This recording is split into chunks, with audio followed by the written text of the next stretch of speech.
Today we're going to talk about the Reverend Bob Jones again. Okay, here's a picture of a man who's in deep thought, transition.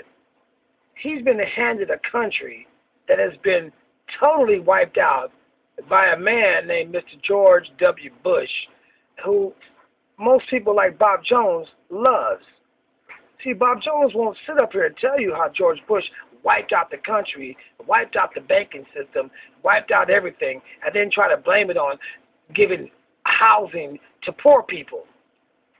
If it wasn't for the poor people, we would be okay. If it wasn't for the poor people and us helping those poor people, we'd be okay. If it wasn't for us giving out handouts, we'd be okay. If it wasn't for any of all these things that help anybody that's in need, we'd be okay. This is his philosophy. But see, let me tell you about my philosophy, which is izrealmusic.com. Check this out. Somebody in this deep thought is thinking, what the hell am I going to do with what has been handed on to me? But see, here's the beautiful thing about it. Most people who have had the silver spoon in their mouth for the last 10 to 8 years, and even longer than that, these families that have these hand-me-downs generation after generation after generation, who have got it on the sweat and blood and tears of most of the minorities in this country who have worked for them. This is a guy, Bob Jones, who happens to be black, who's a sellout, because he doesn't realize that. He says, oh no, everybody's equal, because he's blinded by whatever the hell he's blinded by. We know it's got to be something that ain't real. But this man right here worked for his. Bob Jones jealous because he's younger than this man. But this man is younger than Bob Jones and is the commander-in-chief of the United States of America, a black man, beautiful man. Doesn't matter if he's black, doesn't matter if he's white. Bottom line is, he is in charge, and you can't handle it, Bobby.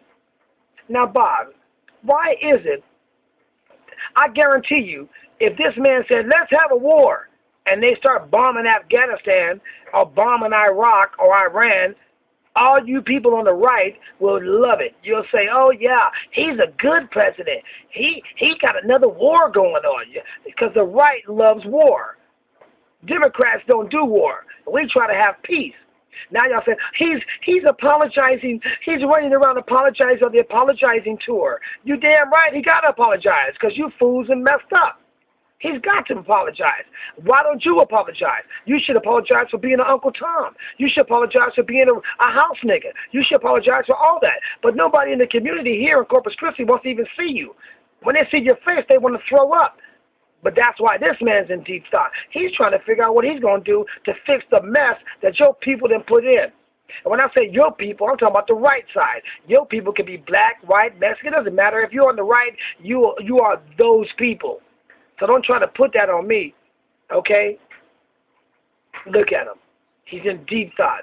You don't even know about thought. You don't even think. All you do is read off. You say, he reads off a teleprompter. You read out the newspaper. You read out the other papers. You ain't that intelligent, and everybody knows you're not. You're reading every time you're talking. None of this stuff you studied. What an idiot and what a sellout. Dr. Bob Jones, or whatever the hell you call yourself. You're a fake and a fraud.